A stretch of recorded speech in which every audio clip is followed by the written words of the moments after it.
ছয়গাঁও সমষ্টিৰ গৌৰীমাৰী ৰাজচক্ৰ এলেকাত ক্ৰমান্বয়ে বৃদ্ধি পাইছে বানপানীৰ বিভীষিকা।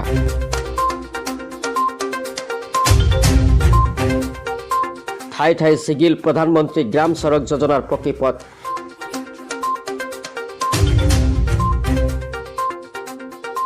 পানীত বুৰ গৈছে বহু লোকৰ ঘৰ দুৱাৰৰ লগতে কৃষি সামগ্ৰী।